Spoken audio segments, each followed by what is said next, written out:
I don't know if you guys saw this or not, but Adam Schefter just before the weekend was on Get Up and he was talking about the NFL draft and he said something that really jumped out to me about the Browns because it was a complete 180 from what he said not even a month ago at the NFL Combine. So let me set the scene first. He was asked by Greeny whether or not Shedeur Sanders could fall to the Giants at number 3. And Schefter pointed out, well, first, Shedeur would have to get past the Browns at number 2. And here's what he said about that. When you talk to people around the league, the sense is Cleveland would like Cam Ward. I think Cam Ward is going to be the number 1 pick. In which case, I think Cleveland goes either Abdul Carter or Travis Hunter. Timeout. That is very different than what Schefter said not even 28 days ago at the NFL Combine when talked about what the Browns are going to do with the number 2 overall pick. Let me refresh your memory. He said, the thing that I feel most comfortable and confident in this upcoming draft is that the Cleveland Browns at number 2 will wind up taking a quarterback because they have to. That's a very big change right there. I mean, big enough for a voice crack to come through. To go from the thing I'm most confident in to I get the sense that they're going to go with Abdul Carter or Travis Hunter. He's not mincing his words. He's not even really leaving the door open. It's just a complete 180. And if you recall, you're like, I'm having deja vu about this. Why am I having deja vu about this? Because we made a video about what Schefter said a month ago. I filmed this, if you recall, from the La Quinta in Indianapolis. This was post-robbery, so it's a good start to the trip there. But in that video, I talked about Schefter saying he feels most comfortable and most confident in the Browns going with the quarterback at number 2. And this was my reaction to that. If Schefter is saying it, it's got to have some legs to it. It's got to have some truth to it, and it may very well happen. And I'm not here to say Schefter's wrong. I know more than him on this subject here. But what I am here to say is if you listen to the entire clip and not just Adam Schefter predicts the Browns go quarterback at number 2, I think you'd walk away with this sounds more like what Schefter would do if he was the GM versus Adam Schefter, the ESPN NFL insider, and what he's hearing. Because his reasoning for why he is so confident the Browns are going quarterback at number 2 is, quote, because they have to, right? Common sense dictates that. They have Deshaun Watson still under contract. He's expensive. They need to find a new starting quarterback. They need to do it with a low budget. And the easiest way to do that is by picking a quarterback at number 2. So jumping forward to present day now, if you look at some of the recent mock drafts, they all have Abdul Carter. And I should say they, but those that make mock drafts that are somewhat rooted in a combination of what they predict and what they are hearing. Because you can find any mock draft from anyone online with what they predict is going to happen. But at this point, as we get closer to the draft, I really search for the mock drafts of, hey, here's what I am hearing. And Vegas really likes Abdul Carter to the Browns at number 2. Now, the one thing I just can't seem to get past is what Myles Garrett said shortly after his press conference. After conversations, I do have an idea of who the quarterback is going to be. I like it enough to be here smiling in front of you. I think we have a good chance of that happening and making the most out of it.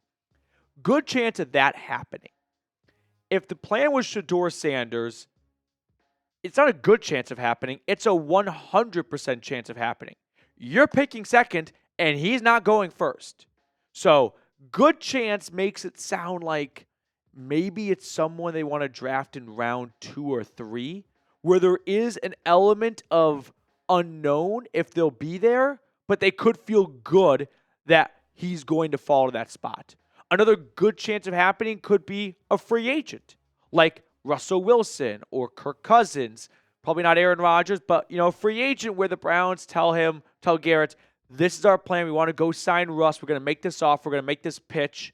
And it would be an appropriate response for Myles to say, hey, I think there's a good chance of us getting Russ. Not a guarantee, but if he feels like there's a good chance, then sure, why not, look at things half glass full. Now, does Myles Garrett think Russell Wilson or Kirk Cousins, feel like that's a great plan? I wouldn't think so, but maybe we just don't see eye to eye on quarterbacks. He could have a whole different vantage point on those two guys or another veteran free agent quarterback on the market. But let me ask you this question here. Not do you want the Browns to go quarterback at number 2, but gun to your head, will the Browns go with a QB with that second overall pick? I've been Michael Scott, like snap, where I don't want them to take a quarterback, but for a stretch there, everyone was screaming they're taking a quarterback at number 2. It was hard to ignore, but the whole time I was just repeating, why are the Browns letting everyone know what they're doing in February for their number 2 pick? That is a bit of a red flag to me. And as we get closer to April, now the betting favorite is Abdul Carter or Travis Hunter. It is not Shedeur Sanders at number 2. So I don't think the Browns are going to take a quarterback with the second overall draft pick. Clip that. Bring it back up at the end of April. We'll see how it airs. We'll see how it ages. But at this point in time, no. I do not believe the Browns are going to take a quarterback at number 2 for one big, giant reason. The Browns, as a front office, have always been the most analytically driven front office. Now, there's very few analytics that can tell you whether or not a player is going to be a good or bad pick in the draft. But if you have an analytical mindset, which the Browns do, then when you make up your draft evaluations, you don't let gut feeling tell you take that player. And the evaluations for Shedeur Sanders from a analytical perspective, his stats and his deep dive analytics and things like that are not fantastic. When you see people bring up Shedeur Sanders to the Browns, it's mostly one reason, and it's they need a quarterback. So they should take a quarterback. That's not the way that I would believe an analytically driven front office would think. An analytically driven front office would think we should take the best player. And if Shedeur Sanders is not the best player, which I can hardly find a single person that thinks he's better than Abdul Carter or even his own teammate Travis Hunter, I don't see the Browns landing with a quarterback at number 2. So I believe the Browns are not going to take a quarterback at number 2. Instead, I think they have a couple of things they'd like to do. May not be able to accomplish, but they would like to do. Number 1, I think they would like to try and trade back from number 2. Because if they don't want to take a quarterback and another team does, I think they will put a higher value on more draft capital coming in from the Giants, the Raiders, or the Jets, teams that could trade up for Shedeur Sanders, than staying put and taking just one player. For a team that's had no first-round picks the last 3 years, I think they would jump at the opportunity to get multiple first-rounders. Now, number 2, they are able to trade back, or if they can't, but they stay put at number 2, I think they go best player available at a cornerstone position. The cornerstone positions in the way the Browns have spent and drafted is defensive end, cornerback, and wide receiver. Not a great wide receiver draft class. An okay corner draft class if you think Travis Hunter's a great corner, which the Browns think he's a wide receiver. And then you've got Abdul Carter. So if they stay put at number 2, I believe Abdul Carter would be the pick for them. Step number 3 is try and find their guy in day 2 at quarterback. They are going to leave this draft with a quarterback. They might leave this draft with 2 quarterbacks. And this, to me, is the bigger project for Kevin Stefanski and Andrew Berry, is of that huge crop of day 2 quarterbacks that can go anywhere from the end of round 1 in some people's minds to the beginning of day 3, who's the best one? AKA, who's the best that's not named Cam Ward or Shedeur Sanders? And that's what I want to talk about next on the show. But we are closing in on 43,000 subscribers. Just need 152. So if you are watching right now and have not subscribed yet, consider doing so. Help us reach the next milestone, and you'll get free daily Browns YouTube content. So Kiper has updated his quarterback rankings, and here's where things currently stand. Shedeur and Cam Ward are still 1 and 2. He's the only one I can find that has Shedeur at number 1 and Ward as number 2. Then he goes Jaxson Dart at 3. Tyler Shough, who was for some people not even ranked back in December, is all the way up to number 4, the Louisville QB, ahead of Will Howard, Kyle McCord, and Jalen Milroe.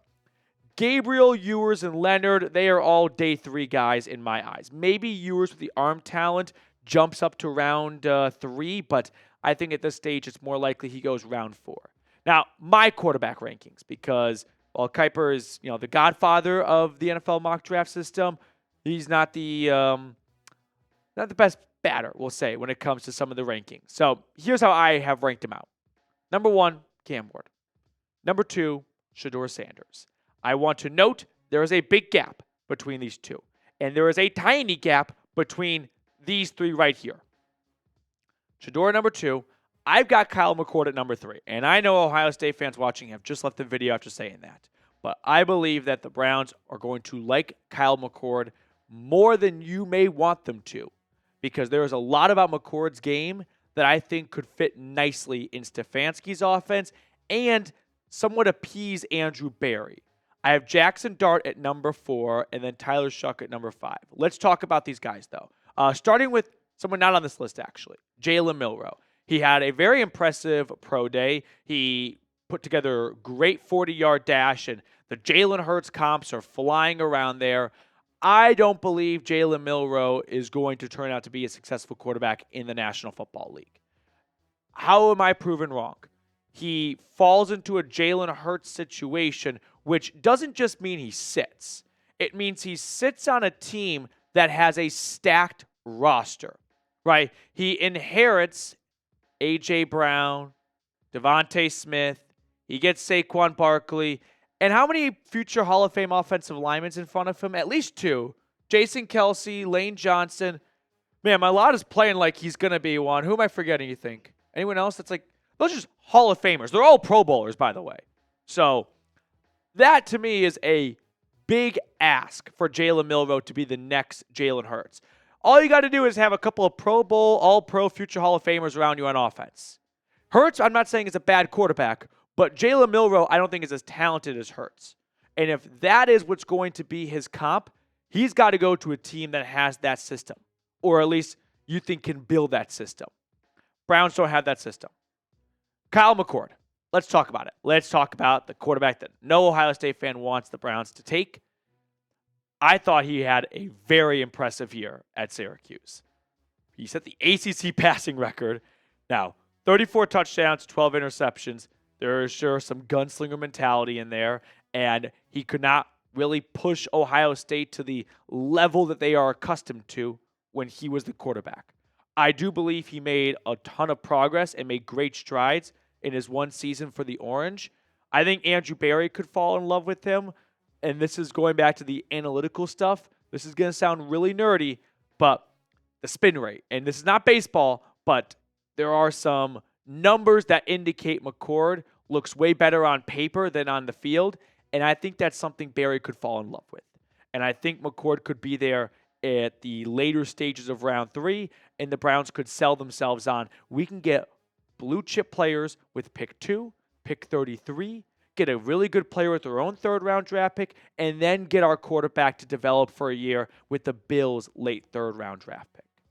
We're going to talk about the other players in just a moment, but if you put Cam Ward and Shedeur Sanders aside, which quarterback do you want the Browns to select? My preference would be no one at 33, to be honest with you, because I don't think any of these day 2 guys are worth the 33rd overall draft pick.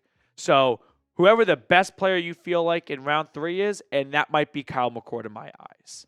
I would rather get McCord in round 3 than go Jaxson Dart at pick 33. Really quickly, by the way, quick shout out to our friends over at Fanatics for having an awesome sale right now where this Brownie the Elf hat is 70% off and a lot of other Browns gear as well. But go to chatsports.com/CLE hat to get this awesome clearance sale. Check it out. You might find something you like. I put this link in the comments and description of today's video. The next player that is just becoming the ultimate draft riser, and we see this every single year. Some player just comes out of nowhere. It is Tyler Shough.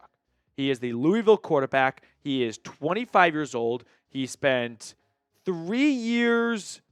Oh, where did he start?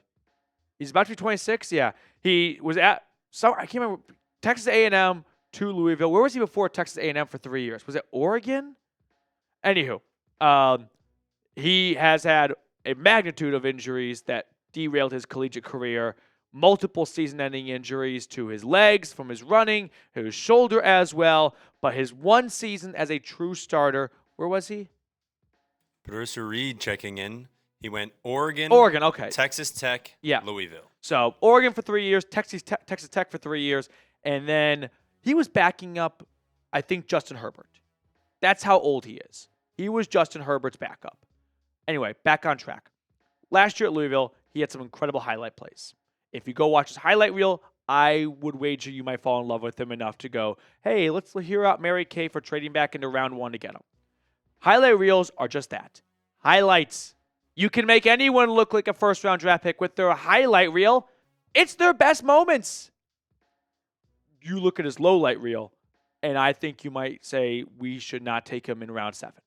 So, while I do like the upside, not enough for round 2, maybe at the end of round number 3. And then Will Howard. I don't believe Will Howard as much as you probably do. He had an incredible performance in the college football playoff. And I do put a lot of value in when the lights are the brightest, how do you play? When the chips are on the table and you need a game-winning drive, where are you? But I am going to be a naysayer and believe that when you had 2 running backs going in the draft this year, multiple offensive linemen going in the draft this year, and 3 receivers that are all going to be future first-round draft picks at some point, maybe you were carried a little bit. Carried enough to not say, yeah, that's the guy I want to put all my chips in on. So, for me, it really boils down to, while there is a lot to like and admire about Will Howard's game, and I don't think he was just, like, the weakest link on that Ohio State team. He was completely carried. Like, he had some great moments. He had some great throws. He had some clutch times. I think he is going to be best remembered as a college quarterback, not an NFL quarterback. And if that's the case, they're not worth a top 50 draft pick in my eyes. So that is my quarterback rankings. I don't have Will Howard in my top 5. I don't even like I don't like any of these guys being in my top 5, to be honest with you. Like, Cam Ward is going to be a Jameis Winston light, which actually is not an insult because it means fewer interceptions. But he's probably going to be one of the worst first overall draft picks by a quarterback in recent history. Shedeur Sanders, I think, is going to be Geno Smith. Jaxson Dart's going to be like Gardner Minshew. He'll be out of the league in 4 years. He'll be a backup probably in 4 years. And he'll be a backup next year, and he'll be a backup probably after that. I have to rank him, but the reality is I don't want to put any of them top 5 because I just don't believe in this quarterback class really at all. All right, let's pick a card. Which card do you want to go with, Reed? I've taken up enough of everyone's Monday. Let's go with, you know what? How about Ace of Clubs? All right, I'm going to go with Queen of Spades. 6 of Hearts. 6 of Hearts. Thank you guys so much for tuning in and hanging out with us. Enjoy the rest of your Monday if you can, and I'll see everyone tomorrow.